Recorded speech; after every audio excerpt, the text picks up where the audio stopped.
On this week's episode of the J Area Podcast, I talk about the ongoing changes on Friday Night SmackDown, as well as one of the key storylines on Monday Night Raw, and what is an improvement that AEW could be making in terms of storytelling.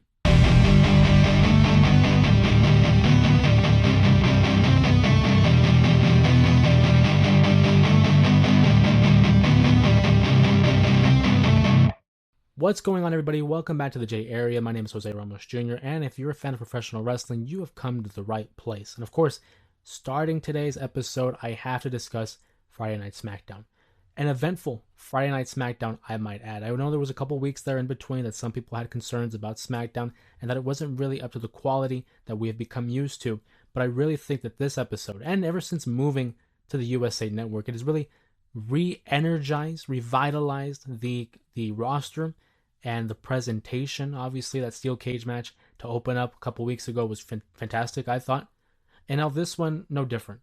They opened up with a great matchup between Andrade and LA Knight, but the one segment of the show that really stood out for everybody was that of Roman Reigns and Cody Rhodes at the field of Georgia Tech. Of course, the alma mater of Roman Reigns, the hometown of Cody Rhodes. And I really want to hammer in on this topic regarding the tag team match at Bad Blood. This is going to be huge, astronomical. We haven't seen the likes of a powerhouse team like this in quite some time. Some that immediately come to my mind, right? 1988, the Mega Powers, Hulk Hogan and Randy Savage. We knew that Randy Savage was the WWE champion. Hulk Hogan was the top guy, very much like how Cody and Roman are operating right now. Aside from that, what about the two-man power trip back in 2001 between Stone Cold, Steve Austin, and Triple H? But I think one that is a little bit more relevant to the times, something that's a little bit more modern. What about Once in a Lifetime? 2011 Survivor Series, the Awesome Truth had to take on the makeshift team of The Rock and John Cena. What a time. What a team, right? But the segment between those two, I personally think, and if you want more of my opinion and initial thoughts on that segment, please check out the post-show reaction to that episode of Friday Night SmackDown, which is now available on the channel. But just the ramifications that this tag team can have on future storytelling.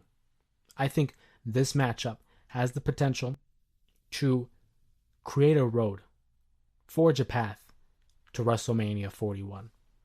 This is a huge deal to have the likes of Cody Rhodes and Roman Reigns on the same team. We've already seen hints of it with Kevin Owens, who I think is due for a heel turn pretty soon. I don't think it's going to be disputed. Kevin Owens is turning heel. It's just a matter of when. We know that the Bloodline has its issues with the roster, especially on SmackDown, with the likes of Kevin Owens and even Randy Orton, who again, an ally of Cody Rhodes. Roman Reigns, I don't know how he is with The Rock right now. That's family. And it's well known that The Rock has beef with Cody Rhodes. So why is Roman teaming up with Cody? Why is Cody teaming up with Roman? Two of the rumored matches to occur at next year's WrestleMania. Of course, Cody Rhodes versus Randy Orton. Rock versus Roman Reigns. This storyline here has a potential to lead into those. Randy questioning Cody. Rock questioning Roman. All in the makings. But that's still months and months away. To talk about the segment at hand, let's talk about what's in front of us. Expertly done. Fantastically filmed. It looked like a movie. The word being thrown around the Bloodline has consistently been cinema. And how can you argue with the type of talent, with the quality of production that they have been presenting with every vignette, every promo, every storyline that is included with the Bloodline? It's consistent. It's great. It's fantastic. I really am looking forward to the tag team match at Bad Blood. I think that the main event should be CM Punk versus Drew McIntyre inside the Hell in a Cell. But part of me is thinking they're going to go with this tag team match, for better or for worse. I do think the Hell in a Cell match has earned that much in being the main event. But I think that this tag match is probably too big to not be the main event. And it certainly won't be the opener. Another thing to consider. Reports have been saying that one Zilla Fatu might be cleared off of the independent scene. He's been no-showing his events, and they have reached an impasse. So it appears that Zilla Fatu will not be appearing at certain independent contracts. Will he be appearing in the WWE? We know how the Bloodline has been growing. They've gotten Tamatanga, Tangaloa, Jacob Fatu, who's been a revelation on the main roster. Will they add Zilla Fatu? And will that lead to the War Games matchup at the Survivor Series? I know initially a lot of people, myself included, thought it would be the OG Bloodline versus this new Bloodline. I don't know if that's the case anymore. I hope so. But at this point in time, I can't even predict it. And maybe that's a good thing. But sticking with SmackDown, let's talk about the changes moving forward. There's other reports, and whether they're to be believed or not to be believed, that suggest that the USA Network will move forward, giving SmackDown a third hour, since Monday Night Raw, who's been running off of 3 hours since 2012, will be moving to Netflix. And it's very interesting to consider because there was a time being when fans were clamoring for Monday Night Raw to revert back to 2 hours because that third hour was just too much. And it wasn't necessarily that it was too much, it's just the quality didn't deserve a third hour. But under this current regime, I do believe if we were to give SmackDown a third hour, it would work. Triple H and company, they've given me no reason to not believe in them. Have they had a couple bumps in the road? Sure, who hasn't? But for the most part, when you look at that track record, it's pretty credible. It's pretty trustworthy, if you ask me. Look at the quality of matches and stories that we've seen on Monday Night Raw and Friday Night SmackDown for the better part of 2 years. One of the first mistakes that comes to my mind, one of the biggest mistakes rather, probably is that Austin Theory cash-in. But aside from that, not a lot of hiccups, I think, in my opinion. And if they have, there's stuff that can be remedied. They can still improve it. They can fix it. I think going to 3 hours is very interesting, only if Raw does revert back to 2 hours on Netflix. And it seems that they have an opportunity to fluctuate the times. On Netflix, for example, it might be 2 hours one episode, 2.5 hours the next. If there's a little bit of fluctuation there and flexibility in terms of the runtime, maybe. I don't know. Another thing I do want to address too, if you saw on YouTube, I had uploaded a short regarding the possibility of the Lucha Brothers. Pentagon and Phoenix appear to be joining the WWE fairly soon, if not already. I think that's a huge get for the WWE, especially for their tag team division. If you ask me, I think they should be moved to the Smackdown brand. It's commonly, assumed that they will not be heading to developmental and they'll go straight to the main roster, which good for them. But I think they should go to SmackDown. I think it'll benefit them greatly as they'll be able to have quality tag team matches against the Bloodline, against DIY, the Street Profits, hell, even Legado del Fantasma. I think it'll benefit them extremely. The only question I had, and I did address this in that video, is their presentation. Will they retain the names Pentagon and Phoenix? Will they still have the Lucha Brothers, tag team name? I'm assuming they're going to keep the look. And the one thing the WWE should take advantage of is that masks and merchandise. The AEW, for some reason, did not capitalize on it. If you learn anything from the WWE, it's merchandising. Rey Mysterio is one of the greatest wrestlers of all time. Probably the greatest masked wrestler of all time. And what did the WWE do? They capitalized on it and they presented him as a superhero-like character for young fans to enjoy, to appreciate, and to support. You're able to buy his masks, his t-shirts, action figures as if he was a superhero. AEW, for some reason, did not capitalize on the masks, which I thought would have been bare minimum. The one thing I thought that was always interesting was like Sting, who is a legend, an icon even. And you didn't give out merchandise like masks? Maybe bats? I know bats is already a thing, but like bats with Sting labels on them? Like, I don't know. I don't know what they're thinking there. Of course, I'm not running a promotion of any kind, so who am I to judge? But that just feels like the bare minimum where you can involve the fans and get them as a part of the show. So I do expect the WWE to take advantage of that and really approach this as a business and provide, material and merchandise for the fans to enjoy. And not only that, but that just looks good for the Lucha Brothers because I'm sure they're going to get a piece of that. I'm sure they're going to get a piece of that revenue. And even then, if you look into the audience and you see them wearing the masks, I mean, that, come on, no brainer. It's a no brainer.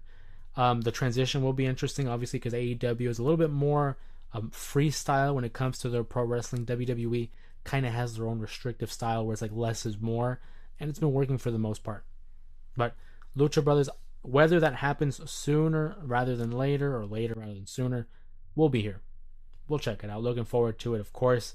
I do want to talk about Monday Night Raw. We did address the whole 3-hour situation on SmackDown. Let's go to the 3-hour show on Monday Night Raw.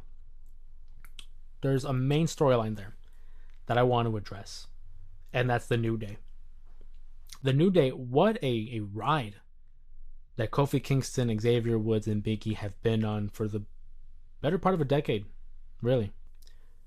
Originally, their run as the New Day didn't start off to a great start. Fans booed them, they rejected them, and they just weren't fans of the whole power of positivity. But the New Day were able to adapt to the situation and get over with the crowd to the point where we can't deny that they are one of the greatest tag teams, rather trios of all time. Hall of Famers in their own right. Right up there with like the Usos, who probably are their best rival. But now we are on the cusp of the breakup of one of the more iconic teams in WWE history. Will they go through with it? I don't see how they don't, being that we've already teased and hinted it for so long and so hard. It's just a shame for what it's gone to. In terms of storytelling, it makes sense. It's logical. I don't think Xavier Woods is in the wrong. Kofi Kingston for weeks, months, has been really ignoring Xavier Woods, taking advantage of his partner, someone who he considered a brother, by not including him in the plans with Odyssey Jones. You know, we can't talk about him no more. Not talking about the LWOs including it in the tag team championship matchup. What is that about? Xavier Woods had every right to be upset with him, I think. And if that leads to the downfall of the New Day, what a shame. Because this is one of those teams where I just didn't think they would break up. Because we know that WWE's track record is to break up a tag team. They go on for a feud. And there's always that Marty Jannetty and Shawn Michaels situation where one of them is a bigger star than the other. And for the longest, it just didn't seem like that was going to happen with them because we've gone so far. After Big E had moved on to be a singles competitor, hell, even go back further. In 2019, when Kofi Kingston had a run at the WWE title, you could have broken up the group there, and they didn't. They kept them as a trio. And then Kofi Kingston would drop the title unceremoniously to Brock Lesnar on the first episode of Fox's Friday Night Smackdown. Stick together. Big E would move brands, have a singles title run as the WWE champion himself, and they still stuck together. It got to the point where it didn't seem like they were going to break up. There was no need to break them up. And now that Big E seemingly is retired for good, because it's been 2 years since he's wrestled a match due to his neck injury in that tag match in April or March of 2022, it doesn't seem like he's coming back to the ring. But is there a possibility, maybe, that he comes back and tries to keep his brothers together? But if you think about it, that in itself could be a huge heel turn. Imagine this, right? And I'm just thinking about this on the fly. Big E comes back as a way to mentor and mediate the situation between Kofi and Xavier Woods.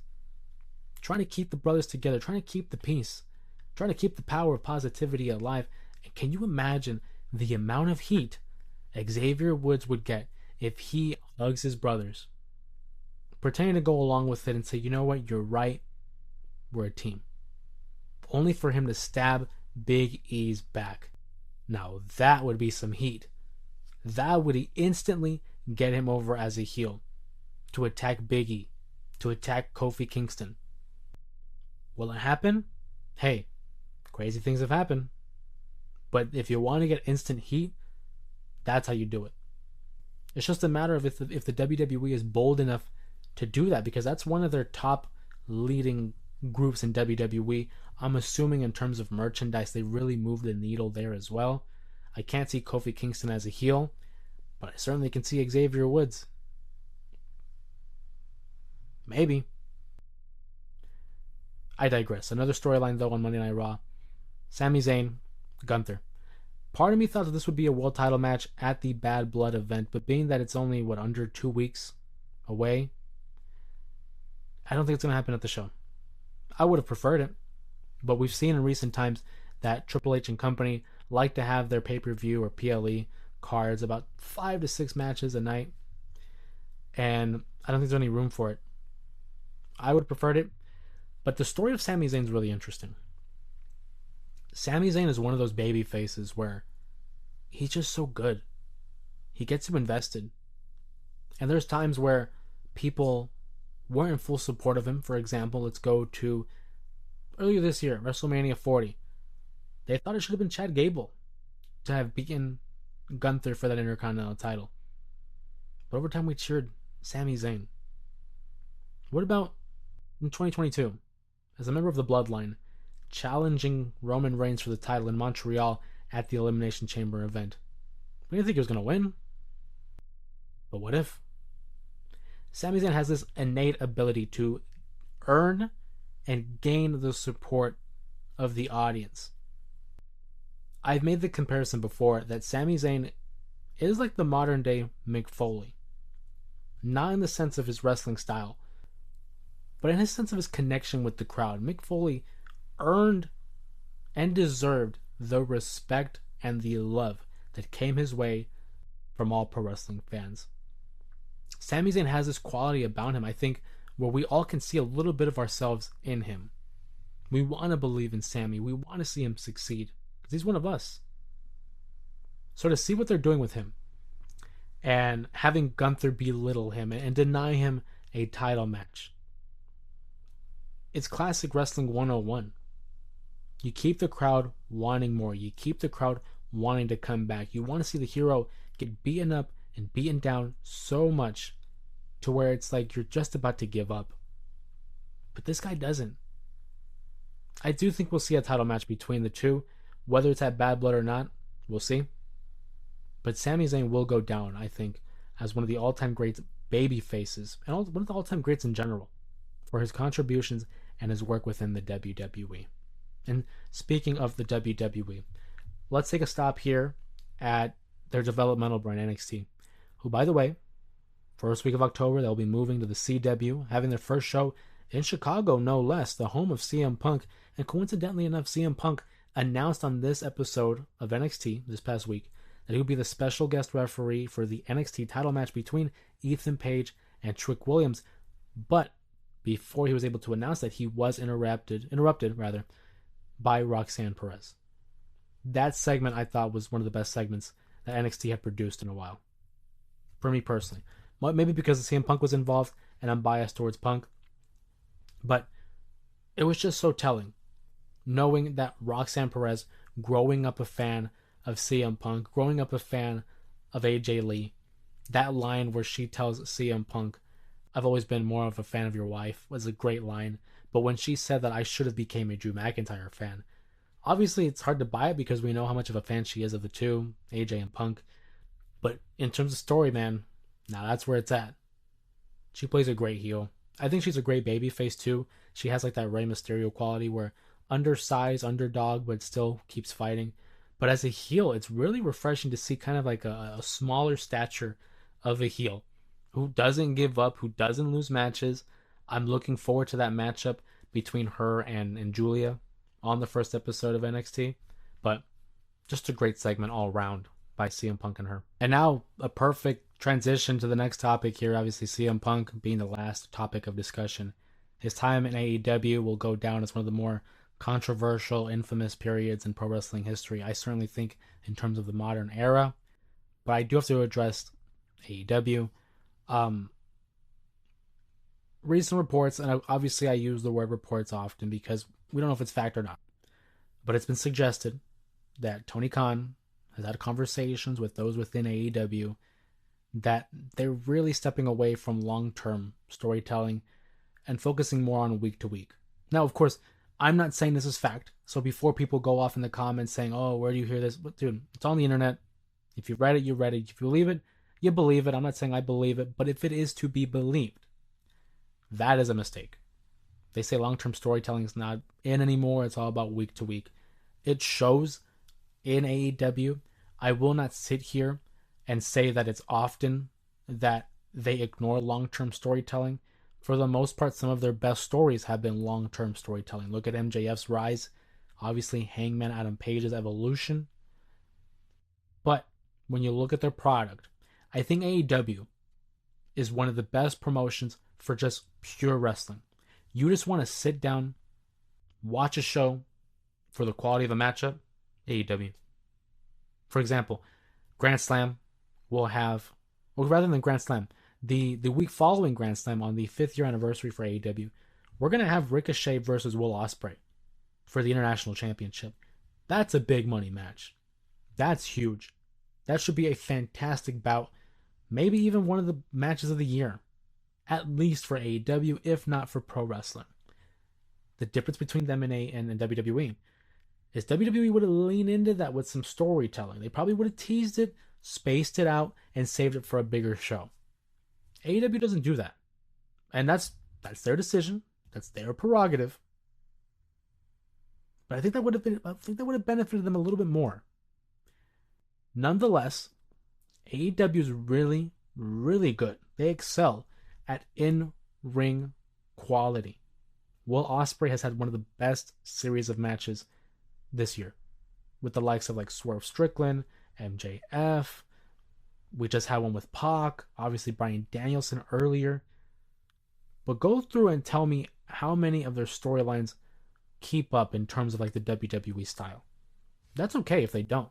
That's okay if you think they do. It's your opinion.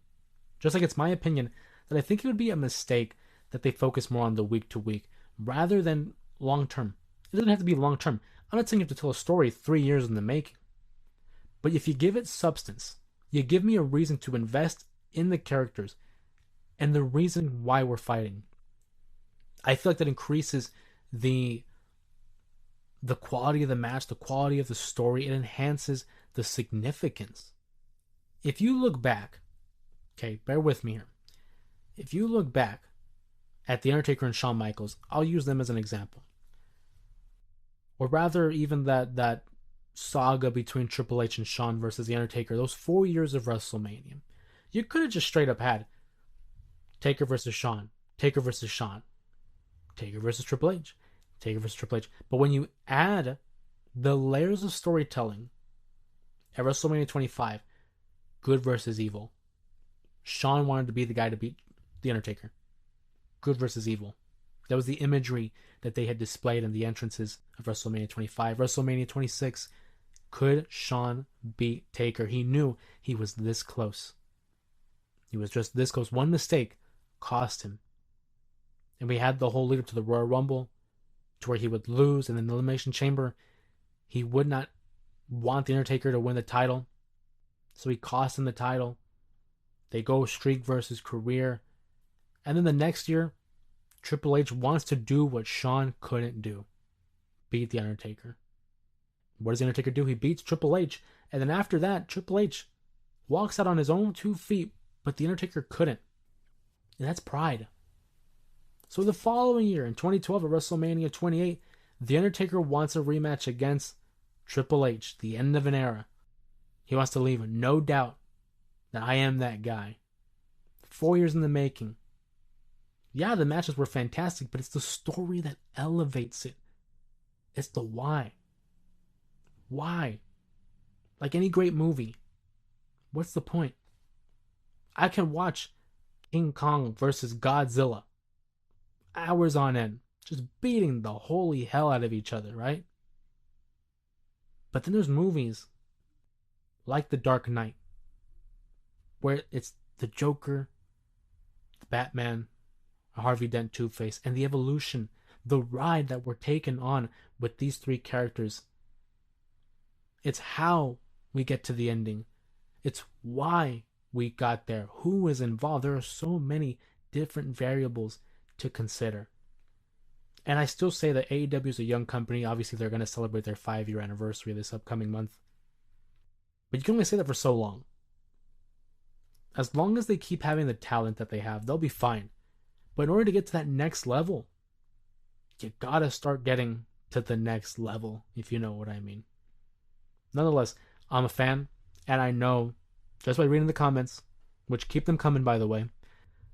Some people like to think that he's a WWE fanboy, that I'm a shill for them. I'm more inclined to watch them because they've been around for like 70 years. AEW's only been here for 5. But if you watch the show, if you listen to the podcast, if you watch the videos, you would know that doesn't matter to me. I love pro wrestling for pro wrestling. I'll watch it regardless. I'll watch TNA every now and then. Now, I'm not going to pretend like I'm a huge fan, but I'll catch it every now and then. New Japan, same thing. But it's more accessible for AEW and WWE, and I just happen to have more knowledge of the history of the WWE. But that's just a note. Just an idea.